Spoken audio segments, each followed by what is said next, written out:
नमस्कार, राधे राधे.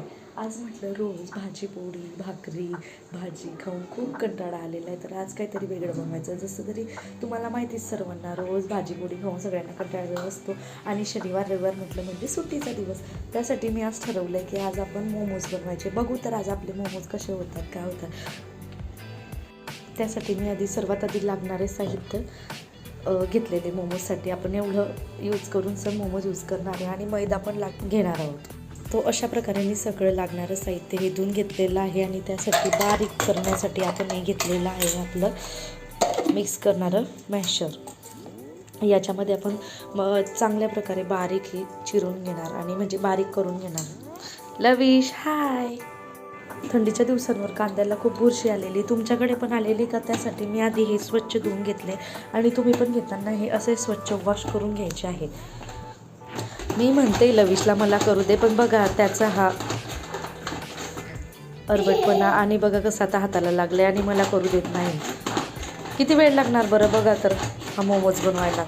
अशा प्रकारे मोमोजला लागणारे सर्व भाज्या मी आपल्या चॉपरमध्ये अशा मिक्स करून घेतलेल्या आहे. ते तुम्हाला माहिती, काटत बसलं तर खूप वेळ लागत असणार आहे. हा थोडीशी त्याच्यासाठी चटणी बनवली आहे आणि हा अशा प्रकारे डो बनवून घेतलेला आहे. मैद्यापासून आम्ही बनवलेला आहे. त्याच्यामध्ये थोडंसं मीठ, थोडंसं तेलाचं मोहन घालून असा मी डो प्रकार. आता हे कसं आम्ही 3च जण आहोत, त्याच्यासाठी 3 जणांच्या नुसार मी आता हे बनवलं आहे. तुम्हाला लागेल तसं तुम्ही साहित्य वाढवून कमी जास्त करू शकता. आता मी कढाई तापवून त्याच्यामध्ये हा सर्व मसाला मस्तपैकी छान बनवून घेणार. थोडं तेल आणि थोडं मी ह्याच्यात तुपाचा वापर केलेला आहे भाज्यांमध्ये छान बनवून घेण्यास.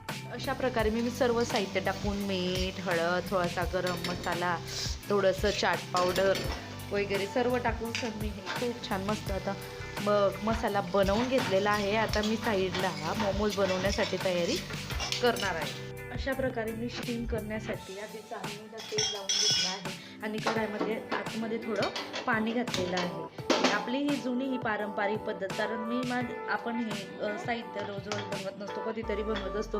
त्यासाठी मी काही साहित्य घेतलेले नाही आहे अजून. बघू आता पुढे घ्यायचे की नाही तर तसं.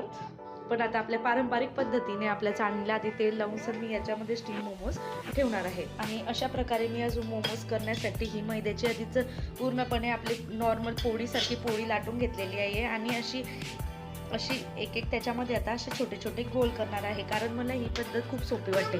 एक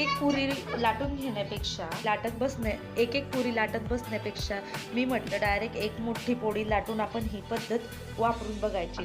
तर तुम्ही पण सांगा मला कसं योग्य आहे का नाही आहे. आणि अशा प्रकारे मी आता हे एक काढून घेणार आणि मस्तपैकी व्हेज मोमोजचा आकार देऊन त्यांना स्टीम करायला याच्यामध्ये ठेवणार. पाहिजे तसा एवढा आकार जमलेला नाही आहे, पण मी अशा प्रकारे मला जसे आले तसे मी आता बनवलेले आहे आणि आता ही मी स्टीम करण्यासाठी ठेवते.